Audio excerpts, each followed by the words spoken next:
අයිබෝන් හැමදෙනාටම iTEC ඉලෙක්ට්‍රොනික signal channel එකත් එක්ක එකතු වෙලා SMPS එකක් හදන විදිහේ පොඩි repair trip එකක් තමයි අපි අද මේ කතා කරන්නේ. නොදන්න අයට තමයි කතා කරන්නේ. ඒක නිසා SMPS හදන මූලික අඩිතාලම් දාන අයට මේ වීඩියෝ එක වැදගත් වේවි.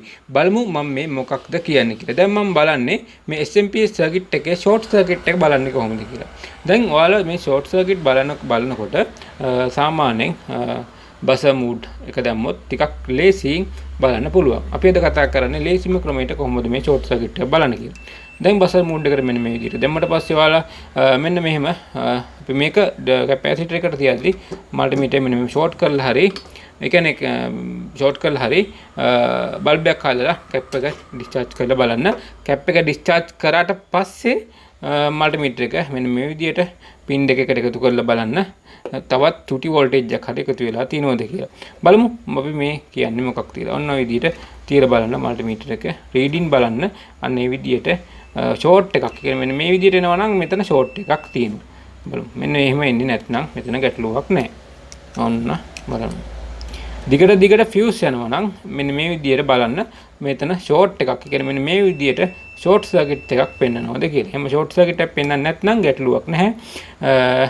ෆියුස් එක දාන්න කලින් ඔයාලා මෙතන ෂෝට් සර්කිට් එකක් තියෙනවද කියලා බලන්න ඕනේ. මෙන්න මේ විදිහට ඔයාලට මේ රීඩින් එකක් පෙන්වනවා නම් මේක ෂෝට් සර්කිට් එකක්. එතකොට ඔයාලා කොච්චර ෆියුස් දැම්මත් හරියන්නේ නැහැ. තවත් දෙයක් තියෙනවා. මේ වගේ ටීවී රිපෙයාර් කරන ගත්තට පස්සේ ලැම්ප් සීරීස් චුට්ටක් ගහලා බලන්න. නමුත් PFC power supply තියෙන ටීවී එකක් වුණොත් ඒක ටිකක් සංකීර්ණ කතාවක්. ඒක නිසා හැම එකක්ම ලැම්ප් සීරීස් චෙක් කරන්නත් බෑ. ඒකත් මතක තියාගන්න. දැන් ඔයාලා හොඳම දේ තමයි මල්ටිමීටරය අරගෙන මෙන්න මේ විදිහට ෂෝට් එකක් තියෙනවද කියලා කැප් එක උඩට මල්ටිමීටරය තියලා බලන්න ඕන. ෂෝට් එකක් තියෙනවා නම් බසර් එක මෙන්න මේ විදිහට රීඩින් එකක් පෙන්නනවා. දැන් මෙතන සෙක්ෂන් එකේ ෂෝට් එකක් තියෙනවා නම් එන්න පුළුවන් තැන් කොතනද? සමහර විට මෙතන තියෙන MOSFET එක ෂෝට් වෙලා පෙන්වෙන්න පුළුවන්. එතකොට ඒක ගලවලා බලන්න ඕනේ. මේ තියෙන්නේ මෙතන තියෙන පින් තුනක් තියෙන MOSFET එක අයින් කරලා බලන්න ඕනේ. එහෙම නැත්නම් STR එකක් තියෙනවා. STR එක අයින් කරලා බලන්න ඕනේ. එහෙමත් නැත්නම් වෙන්න පුළුවන් දෙයක් තමයි මෙන්න මේ වගේ පොඩි මයිල කැපැසිටර් තියෙනවා. ඒවා පිච්චිලා ෂෝට් වෙන්නත් පුළුවන්. තවත් වෙන්න පුළුවන් දෙයක් තමයි මේ තියෙන ඩයෝඩ් වලින් ඩයෝඩ් පිච්චිලා තියෙන්නත් පුළුවන්. ඊට පස්සේ මෙන්න මේ 230 ලයින් එක හරහට දාලා තියෙන මයිල කැපැසිටර් එකක් පිච්චිලා තියෙන්නත් පුළුවන්. ඒක නිසා මේ හැම එකක් උඩටම තියලා බලන්න. දැන් මෙතන පින් දෙකක් තියෙනවානේ. මේක උඩට මෙන්න මෙහෙම කරලා මල්ටිමීටර් තියලා බලන්න ෂෝට් එකක් පෙන්නනවද කියලා. ෂෝට් එකක් පෙන්නන්නේ නැත්නම් ඒක ගැටලුවක් නැහැ. ෂෝට් එකක් පෙන්නනවා නම් ඒ ගැන සැලකිලිමත් වෙන්න ඒක ගලවලා ඉවත් කරලා බලන්න. ෂෝට් එකක් තියෙනවද නැද්ද කියලා. දැන් ඔන්න අපි ඉගෙන ගත්තා මෙතන ඉඳලා මෙතෙන්ට වෙනකන් චෙක් කරගන්නේ කොහොමද කියලා. දැන් අපි බලන්නේ අවුට්පුට් පැත්ත. මේ තියෙන අවුට්පුට් පැත්තේ ෂෝට් එකක් තියෙනවද කියලා සරලම විදියට කොහොමද බලන්නේ කියලා. දැන් බලමු මම චෙක් කරනවා අවුට්පුට් පැත්තේ. දැන් මෙතනදී ඔයාලට පේනවා මේ චොපර් එකෙන් අවුට් වෙලා තියෙනවා 1 2 3 4 5ක්. මෙතන ලයින් 5ක් තියෙනකොට ලයින් 5න් ඔයාලා කල්පනා කරන්න ඕන පොදු ග්‍රවුන්ඩ් එකක් තියෙනවා. ඊට පස්සේ වෙන ඩයෝඩ් දෙකක් දාලා තියෙනවා නම් ඒ ඩයෝඩ් දෙකක් දාලා තියෙන එකම පාත් එකට නම් ඒ කරලා තියෙන්නේ ඇම්පියර් එක වැඩි කරන්න. ඒ කියන්නේ ඇම්පියර් එකක් මේ ඩයෝඩ් එකට ඔරොත්තු දෙනවා නම් දෙකක් දැම්මොත් ඇම්පියර් දෙකකට ඔරොත්තු දෙනවා. ඒ ක්‍රමවේදයක් තමයි මෙතන තියෙන්නේ.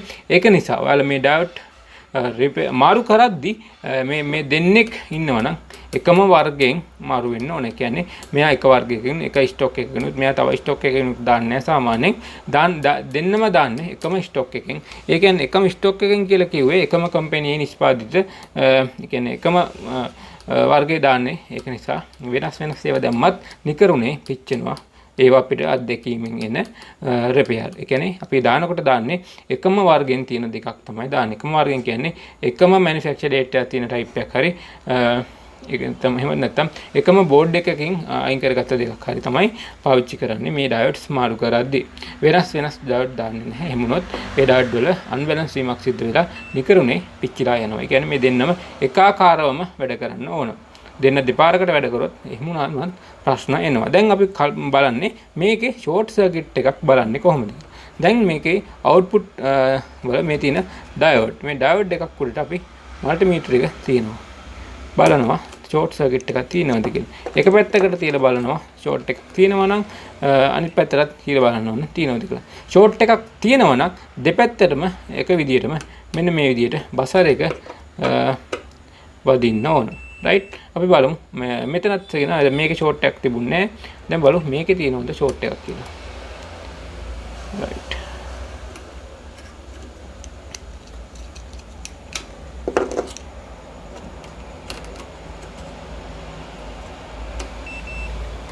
දැන් එක පැත්තකට පොඩ්ඩක් පෙන්නලා නැති වුණා. ඒ තියෙන කැපැසිටර් එක charging එක. ඒක නිසා ඒ ගැන හිතන්න එපා. දැන් රීඩ් වෙලා නැවතිලා ඉන්නවා නම් ඒක තමයි හරි ක්‍රමේ. ඒ කියන්නේ ඒක දිගටම රීඩ් වෙලා තියෙනවා නම් ඒක වැරදි. ඒක නිසා ඒව ගැන සැලකිලිමත් වෙන්න ඕන. ෂෝට් එකක් තියෙනවා ඒ කියන්නේ නෝට් වෙන්න බෑ මේ විදිහට. නෝට් වෙනවා නම් ඒක ෂෝට් එකක්. අපි දැන් බලමු මේකේ. දැන් මේ දෙන්නගෙම ෂෝට් එකක් තිබුණේ නැහැ. අන්න බලන්න. මේකෙදි අපිට ෂෝට් එකක් හම්බ වුණා. එක පැත්තකට රීඩ් වුණා.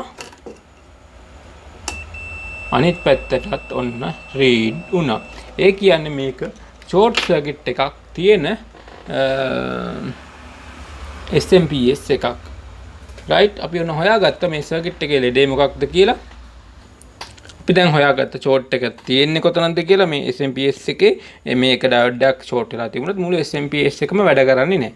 ඒක නිසා මම දැන් කරන්න හදන්නේ අපි මේක අයින් කරන්න හදන්නේ.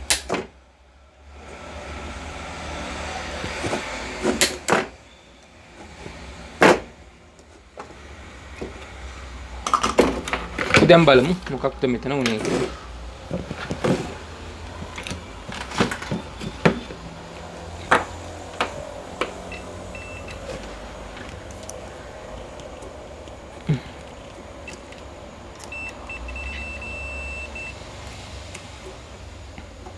අනවල දැක්ක මෙතන මේ ඩයෝඩ් දෙකක් තිබ්බා. ඩයෝඩ් දෙකෙන් එක ඩයෝඩ් එකයි පිච්චිලා තියෙන්නේ නේද?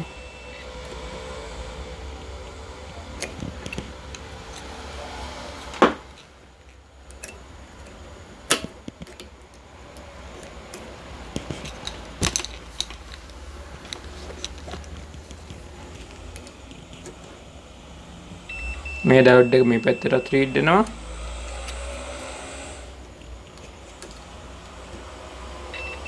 මේ පැත්තට රීඩ් වෙනවා. ඒ කියන්නේ මේ ඩයෝඩ් එක පිච්චිලා තියෙනවා. දැන් මේ ඩයෝඩ් එක මේ විදිහට වැඩ කරන්නේ නැහැ. බලන්න.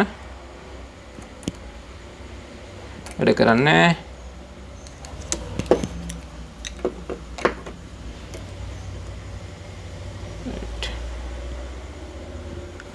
දැන් ඔන්න දෙක පැත්තට බසර් එක නම් වැඩ කරේ නැහැ. අපි බලමු මල්ටිමීටර් ඩයෝඩ් මෝඩ් එකට මාරු කරලා. මට ඩයෝඩ් මෝඩ් එක ඔන්න එක පැත්තකට රෙඩි එකක් පෙන්නවා. අනිත් පැත්තට රීඩින් එකක් පෙන්වන්නේ නැහැ. අපි දැන් බලමු මේකෙත් ඩයෝඩ් මෝඩ් එකෙන් චෙක් කරලා අපි ඉස්සෙල්ලා චෙක් කරේ බසර් මෝඩ් එකේ නිසා බසර් මෝඩ් එකෙන් අපිට ඉක්මනටම ලෙඩේ අඳුර ගන්න පුළුවන්. සද්දෙත් ඇහෙනවා. ඒක නිසා ලේසියෙන්ම ෂෝට් එක ටක් ගාලා හොයාගන්න පුළුවන්. ඒකයි අපි බසර් මෝඩ් එක භාවිතා කරේ. නැත්නම් ඩයෝඩ් එකක ෂෝට් සර්කිට් බලන්නේ නම් ඩයෝඩ් මාක් එකට දාලා බලන්න. දැන් මෙන්න මේ විදිහට බිඳුවටම එනවා නම් ඒ ඩයෝඩ් එක ෂෝට් වෙලා තියෙන්නේ. දැන් එතකොට මේ ඩයෝඩ් එක ෂෝට් නිසා මුළු SMPS එකම වැඩ කරන්නේ නැහැ. එතකොට වලට මල්ටිමීටරෙන් බැලුවට පස්සේ බලා ගන්න පුළුවන් මෙතන වෝල්ටේජ් 300ට වැඩි ප්‍රමාණයක් තියෙනවා. නමුත් අවුට්පුට් වෝල්ටේජ් එකක් හැදෙන්නේ නැහැ. එහෙමත් නැත්නම් අඩු වෝල්ටේජ් එකක් කියන්නේ 12ක් එනවා නම් 2ක් 3ක් වගේ පොඩි වෝල්ටේජ් එකක් තියෙන්න පුළුවන්. එහෙමත් නැත්නම් මේ රත් වෙන්න පුළුවන් අවුට්පුට්. එහෙම නැත්නම් ඩයෝඩ් රත් වෙන්න පුළුවන්. ඒ වගේ එක එක විදියට එනවා ලෙඩ. දැන් ඔයාලා ෂෝට් සර්කිට් බලන්න ඉක්මනට මේ ඩයෝඩ් සූඩට දෙපැත්තටම තියලා බලන්න ෂෝට් එකක් පෙන්වනවා කියලා. මම හිතන්නේ අද වීඩියෝ එක ඔයාලට පැහැදිලි වෙන්න ඕන. මොකද කරන්න පුළුවන් මම දන්න සරලම විදියට තමයි කතා කරේ. වැඩි ගොඩක් ටෙක්නිකල් වචන පාවිච්චි කරන්නේ නැහැ. ඒක නිසා සාමාන්‍ය විදියටම කරලා බලන්න ඔයාලට කතා කරා. ඔයාලගේ අදහසත් කමෙන්ට් එකක් දාන්න. මොකද ඒක අපිට වටිනවා. ඒ වටිනාකම අනුව තමයි ඔයාලටත් ලැබෙන දේවල් ලැබෙන්නේ. ඒ කියන්නේ දැන් මේ අහපු ප්‍රශ්නෙටත් මගෙන් කලින් අහපු ප්‍රශ්නයකට දෙන උත්තරයක් මේ ෂෝට් සර්කිට් එක බලන්න කොහොමද කියලා. මොකද මම දැනගන්නේ ඔයාලා නොදන්න දේ මොකක්ද කියලා ඔයාලගේ කමෙන්ට් එකෙන්. ඒ කමෙන්ට් එක අනුව තමයි අපි ඊගා වීඩියෝ එක ලෑස්ති කරන්න ලෑස්ති වෙන්නේ. එහෙනම් මෙච්චර වෙලා iTEC ඉලෙක්ට්‍රොනික සිංහල channel එකත් එක්ක එකතු වෙලා හිටියට බොහොම ස්තුතියි. සුබ දවසක් කියලා ආයෙ සරයක් මතක් කරනවා. එහෙනම් අපි අදට වීඩියෝ එක නවත්වනවා.